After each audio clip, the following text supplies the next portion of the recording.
สะพานเชื่อมโยงสองฝากฝั่งโค้งเชื่อมต่อเชื่อมหัวใจ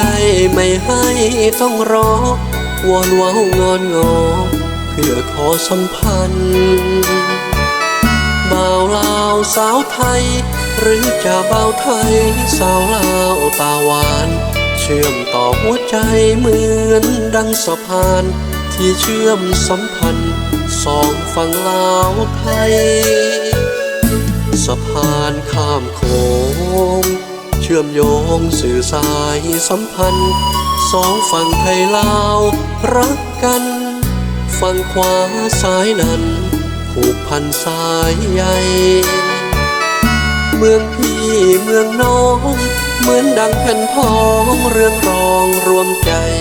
คำมวลผ่าแขกฝั่งซ้ายฝั่งขวาคือไทยนครพนมแม่ลำน้ำโขงขั้นกลางสองฝั่งลาวไทยไม่อาจจะแยกหัวใจพี่น้องลาวไทยด้วยใจชื่นชมผู้บ่าวงามตา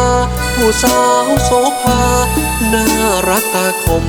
สองเมืองสดชื่นรื่นรมนครพนมขมวนฝั่งซ้ายสองฝากฝั่งโขงผูกโยงด้วยใจผูกพันปู่พญาศรีสัตนาคานั้นปู่ท่านศูนย์รวมดวงใจองค์พระธาตุพนมปวงชนนิยมบูชากราบไหว้สองฝั่งพี่น้องลาวไทยเชื่อมสะพานหัวใจให้รักข้ามโขง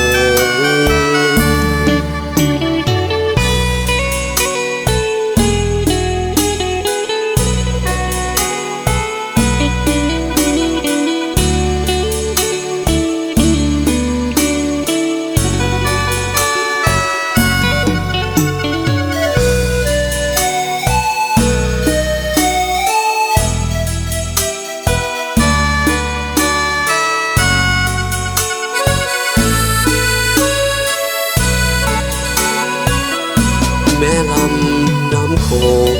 งขั้นกลางสองฝั่งลาวไทยไม่อาจจะแยกหัวใจ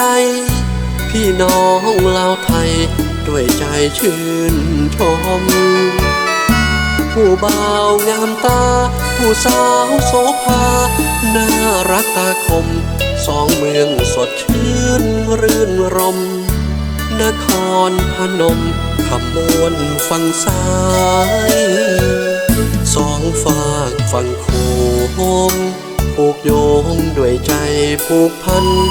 ปู่พญาศรีสัตนาคานั้นปู่ท่านศูนย์รวมดวงใจองค์พระธาตุพนมปวงชนนิยมบูชากราบไหว้สองฝั่งพี่น้องลาวไทยเชื่อมสะพานหัวใจให้รักข้ามโขงสองฝั่งริมโขงขวาซ้ายให้รักในใจเชื่อมโยงสัมพันธ์